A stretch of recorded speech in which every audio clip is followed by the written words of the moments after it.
เอาตอนนี้กำลังดำหาทำหินใหญ่เนาะถ้าว่าเจอหินใหญ่ก็จะเอาแหโกบแล้วก็งัดคือเก่าหินใหญ่มันจะมีปลาใหญ่อยู่พี่น้องเอ้ยปลาใหญ่ปลาขึงเนาะđây bên đây này tụi mày vượt này chỗ này này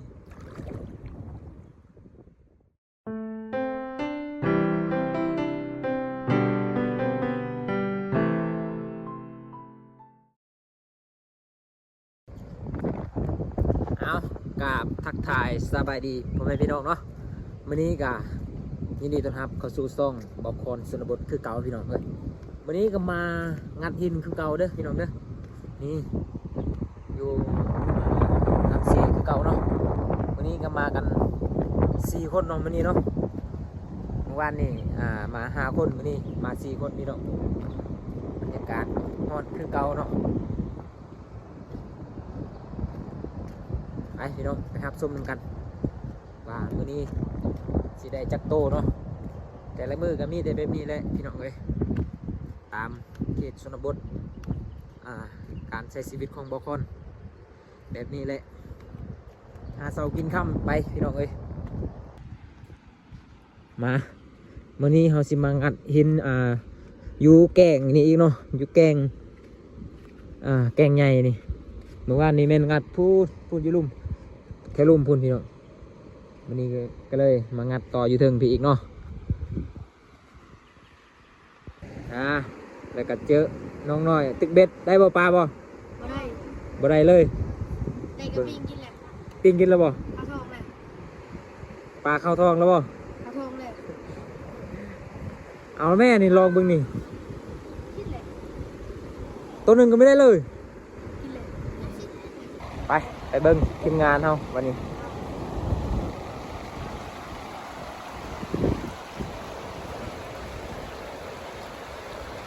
มาวันนี้เฮาชิมมางัดแล้วพ่นก้อนแล้วก็งัดลงลุ่มพุ่นเลยพี่น้องเอ้ยพุ่นโอ้เราลงลุ่มพุ่นเลยเนาะได้บ่ได้ก็กลับเลยลงฮอดบอนที่ว่าเขาเคยพักกินข้าวนะโอ้เป็นตะมวนเลยเบิ่งนี่ปกติมันจะมีเด็กน้อยเขามาลินเท่านี้แหละลินแก่งนี่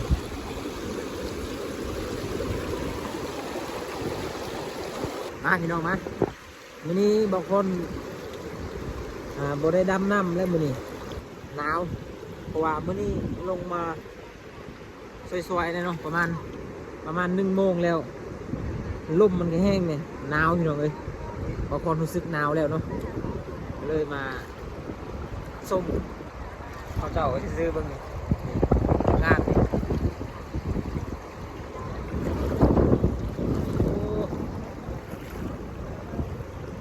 บรรยากาศเย็นคักพี่น้องเอ้ยเย็นจนว่าบกาหอดสีดำน้ำเลยนี่หนาว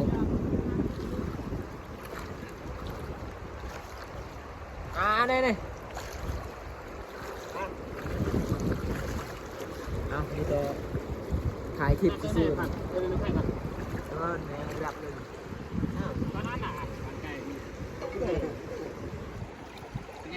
มาตัวนี้ก็หินใหญ่เลยนี่เอ้าทำนิดมาสิมานหรือบอลนี่มาตาเขานะเลยเห็นเลยเว้ยมันโจกันตาเกี้ยอันนั้นตาเชี่ยปาบเยอะจากากล่าวเนอะจากากล่าวยาจ่าเสร็จแล้วตอนนี้ทีมงานเขาก็คึกคักอยู่เนาะเพราะว่าครั้งแรกเพราะว่าสิมานหรือบอลมื้อนี้เนาะเจ้าก็กลายแต่มันได้ไปดียกทีมงานงัดคือเก่าก็แสดงเนี่ยมันแนวปะบันเจอกันเราลูกก็เชื่อพูนลูกก็เชื่อพูนเลยเจ้าจุกกึดเต้นกึดเต้อย่าบัวใหม่อันไหนเอ็นนักการตะยาไม่ต้องนี่จุดเจ้าตุ่มเจ้าเนี่ยรถเมย์สมบูรณ์ một riết đừng kỳ gậy cao một lê nữa dạ เอางัดหินใหญ่เลยงัดบ่ได้เห็นบ่ à nó có bên này các bạn nắm chạy cái thằng người thằng mười kìa cha แหงตรงนี้แหละ con cha đều về bay ลุ้น à mình วางเปล่าพี่น้องเอ้ยบ่มีจักโตเลย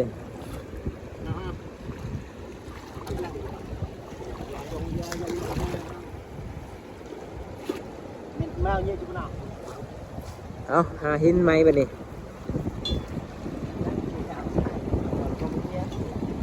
cái nhà nó làm giờ là print เอาบ่ได้ซ้ำก็เลยสิพากันไปงานแถวห้างแกงนี่เองเนาะเพราะว่าแถวนี้มันเขาเจ้ากวดเบิ่งทีมงานเขากวดเบิ่งหินเพราะว่าเขางัดหมดแล้วทีนี้เนาะบนใดที่ว่าเขางัดแล้ว เขาเจ้าจะฮู้เนาะว่ามีคนงัดแล้วงัดอีกกะบ่มีป้าเนาะเพราะว่ามันยังบ่เข้าเนาะก็เลยพากันไปงัดอยู่ลุ่มพุ่นอีกพี่น้องเอ้ยไปบนน้ำลึกพุ่นอีก สิถ่ายคลิปได้อยู่บ่นี่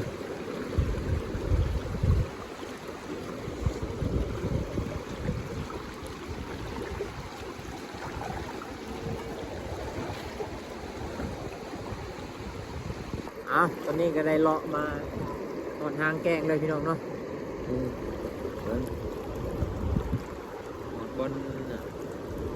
บนน้ำลึกเลยวันนี้เราจะพากันดำบนน้ำลึกวันนี้เนาะมารับชมกันว่าบกคนสิดำได้หรือบ่เนาะคำว่าลึกอีนี่ก็ขึ้นบกแล้วบกคน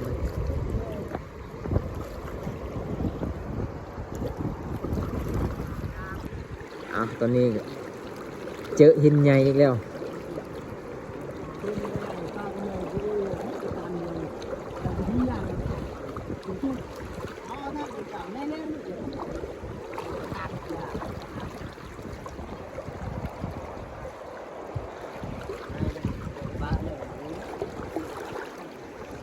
บางคน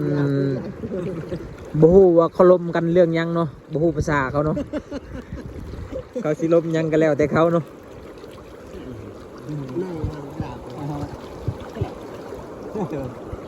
มาบนเละกะข้างๆก็เต้นมา เรียนชุดไทยกันหน้าเรียนทางดาบเราเรื่องเรียกกว่าคือกว่าเนี่ยเลย ไม่ห้ามไป กันก็กวนเนี่ยไม่ห้ามไป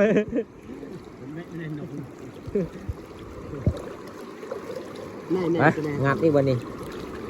เจอยังไงก็เต้นเจอโอเคเจอยังไงมับซึ่งกระต่าง chưa cứ mìnhจะไปทางนู้นนะนี่นะบอกกูล่ะ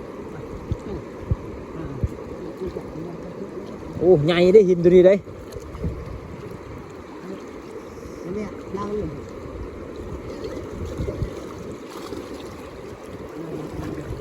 โอ้น้ำทุกคนเลย อยู่ตาเขา ซึ่งไง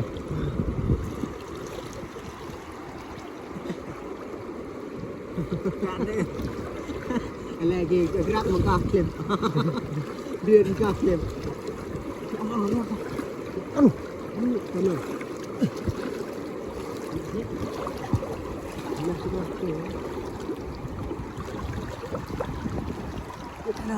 ัวนึง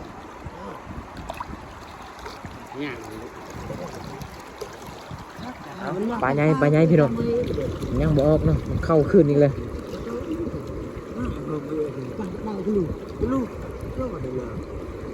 ไม่ได้ยังเยอะสำหรับตะกี้นักประกอบนักประกอบทางจะได้ใจเนี่ยปลาใหญ่พี่น้องเลยเอางัดอีกบัดนี้ ไอ้ก้อยจะไม่เป็นไงหรอในชนะเองไอ้ก้อยจะไม่ยัง ตอนเมืองเรือบนตาได้เมืองเรือ ตอนเมื่อกี้แต่เยียบมันหมุกเนี่ย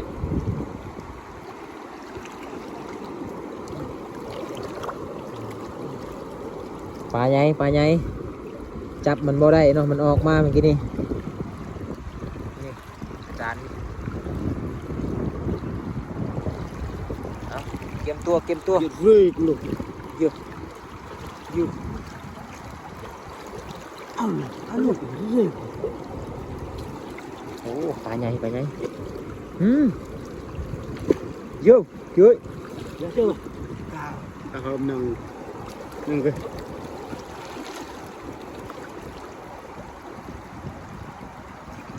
แก่ไปใส่ผักแต่มาแล้ว โอ้บ่ได้ซ้ เลือดจะเลือดชวดอันนั้นเลือดจะเลือด ำจานไง อยู่ในเพลงก็ตัดกันนะ เอามันบ่ได้ซ้ำบ่ได้ซ้ เฮ้ย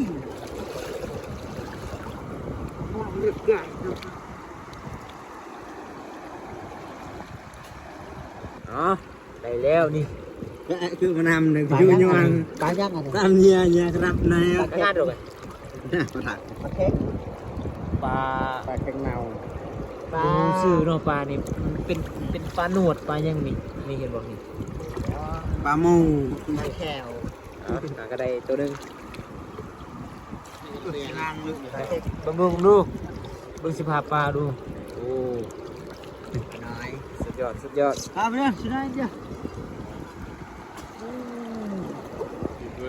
ปลาล่ำ อ๋อตอนนี้กำลังเก็บปลาอยู่2ตัว ปลาจาก็ง่ายจังเลย ปลาแกงพี่น้องปลาแกงเนาะคือปลาแกงหน่อยอ่ะกินซูเว้น มาปลาในแล้วฉะนั้นล่ะ ไปลงบนน้ำเลิกบัดนี้ เดินขึ้นล่างเดินตา นี่ลงบนหางแกงนี่เลยนี่ เดินออกแล้วมีกระตาเนี่ย ไม่เดินตาก็ไม่ได้ฉลับอย่าเดินใหญ่เดินชั่วอันเดิมเดินอาจจะใหญ่ชั่วคือตาไม่นะไม่เชิงยาวไป ไปเอาตอนนี้ก็มาฮอดบอลจุดนำเลิกเลยพี่น้องคันว่าเจอก็เจอปลาใหญ่เลยแล้วนี่ท่าเบิ้ง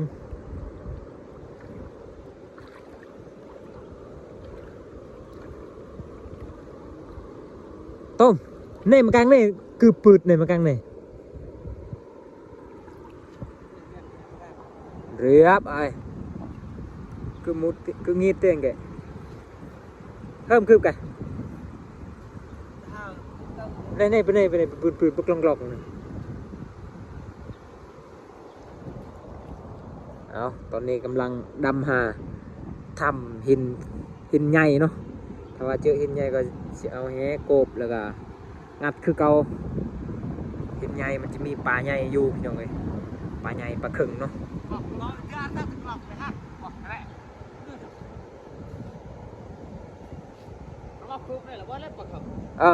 เจอเลยโอ้ตกใจเว้ย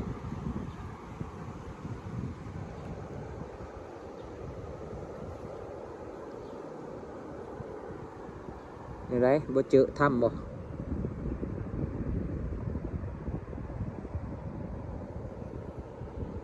ต่างคนต่างหา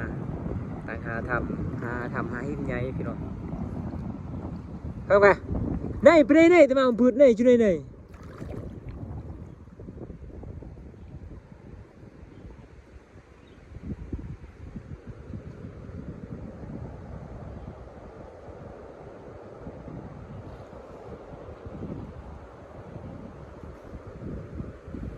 เจอบ่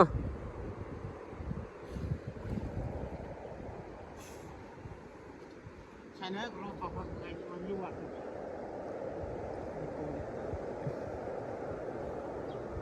น่าจะบ่เจอเลยพี่น้องเอ้ย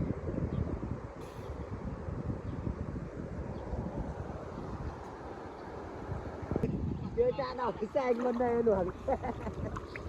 ใจเย็นใจจ้าเลย เลาะมาแต่ถึงคุณพี่น้องเอ้ย ตักปากด้วย แถวเลิกนี่ก็บ่เจอทำเลยบ่เจอทำใหญ่เลยพากันรอจะขึ้นแล้วแหละนี่บ่ได้เลยเนาะรอบนี้ได้แต่2ตู้ตัวหนึงนะ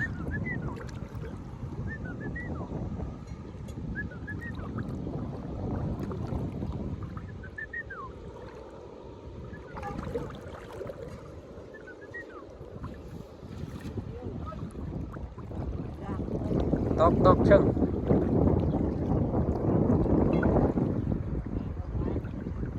แม่เพื่อมันย่างจักนี่เนี่ยยิงเต้นว่าโกกระเจอเลยผู้ดูโกกระคักไป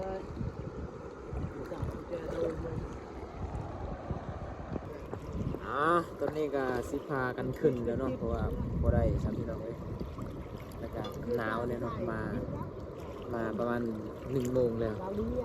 มาแต่11 โมง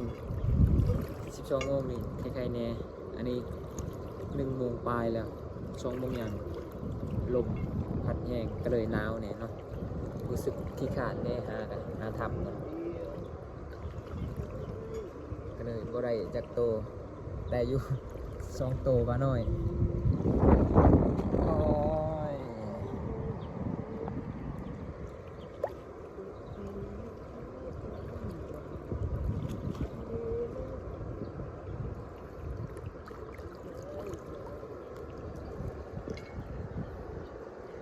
โอเคพี่น้องเอ้ยรอบนี้แมันบ่ได้เลยได้แต่2 โต3 โตป้าน้อยเนาะโอ้ยมันหนาวเลยบางคนบ่ได้ดำน้ำเลยบางคน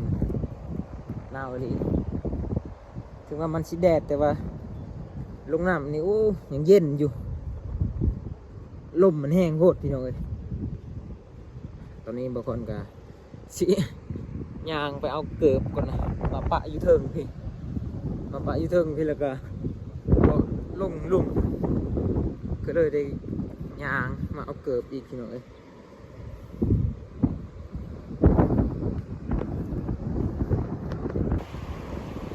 โอเคพี่น้องเนาะสำหรับคลิปนี้ก็บางคนขอจบเพียงเท่านี้ก่อนพี่น้องเอ้ยเจอกันในคลิปหน้าอีกเนาะฝากกดไลค์กดแชร์หน่อยเด้อพี่น้องเอ้ยโอเค